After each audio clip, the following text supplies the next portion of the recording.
Okay, don't mind me. I am in my pajamas because I'm at home, but I need to practice doing like a speech because um, on July 7th, so let me intro this with I am running for governor of Washington State, and the primaries are August 6th, which is a Tuesday. Let me adjust my mic. Let me adjust my microphone. I am.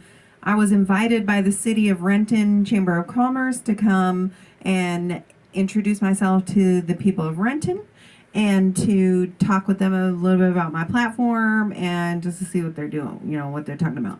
So, what I need to do every day is practice talking because my best friend told me that if I go up there and I say even one, she gonna disown me. So, I needs to practice. So I'm going to be making videos. And so you guys are going to have to put up with me in my pajamas, and my t-shirts. And I'm going to make a video today about Scott Smith, which I made a little bit of a video earlier, but this one is a little bit more important because this particular video is going to be about the cap and trade program. Does anybody know what the cap and trade program is? I just want to talk to you guys a little bit about what your politicians have been doing behind your back. So you know that there's the climate change legislation or climate change act, and there's certain things that they have to do to meet these standards, and that's fine. I agree with changing, the climate or changing the rate at which we pollute and cleaning things up. I am totally for all that. What I'm not for is political parties maneuvering ways to give themselves tax money while simultaneously benefiting the corporations and themselves and detrimentally affecting the people. Because let's be real, when you guys hear about this program, you're like, what the heck? Because you and I are the ones that pay for gas to go to work every day. And they may pay, they may not pay, but I have a feeling that they use their cards courtesy of us. I'm sure that they use their cards courtesy of us. So we pay their gas and we pay our gas. Okay, so the this is such a terrible thing, you guys. Okay, so the cap and trade program is basically where the politicians have made the polluter corporations pay them for pollution tokens. So the more you pollute, the more you got to pay.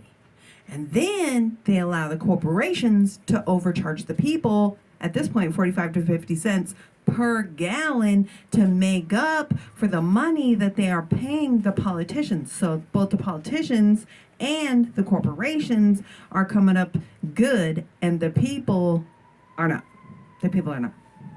And so I'm wondering, what in the audacity is going on? First of all, if these people are in elected positions and in office, public servant positions for the people, what are they doing? Because it don't benefit me to pay more for their gas and more for my gas. But I never complain without offering solutions. The cop noises in the background threw me off. Okay, so here's what I would do. I would create the program. However, I would make the polluters pay, and I would bar a price increase. And oh my God, the capitalists are like, you can't do that. You can't do that. You can't do that. That's not capitalism. These guys are allowed to do whatever they want. They can do that. If they want to raise prices, they can do that. You know what? You're the problem. Say that to me again, because you're the problem. You're the problem. We should bar the increase in money. So, in other words, no, we wouldn't be paying another 45 to 50 cents.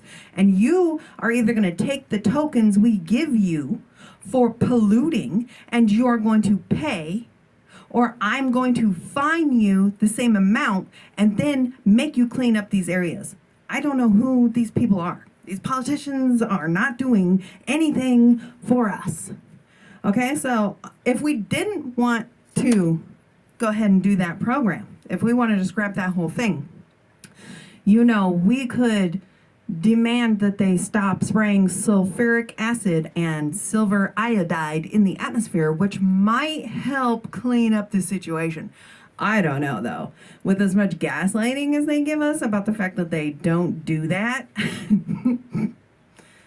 I don't expect them to admit any of that anytime soon. I FOIA requested the EPA about a year and a half ago, and I was like, give me everything you got on chemtrails and, like, all the things in the atmosphere and stuff like that. You know what they sent me? They sent me 2 documents. One PDF that was like some super old legislation from the 60s, and then one PDF that was literally 1950s propaganda for chemtrails being a conspiracy theory.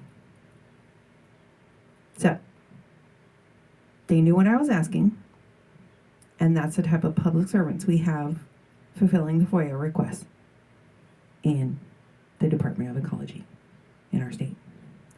So, I don't know who these people are, and it's likely they're not going to admit, oh, hey, I was the one that under-fulfilled your request, even though I knew what you were asking.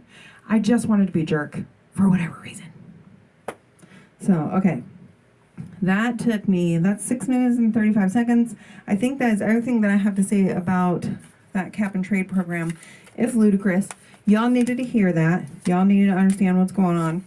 I think the next video I'm going to do, I'm going to talk about this book. This book is really good.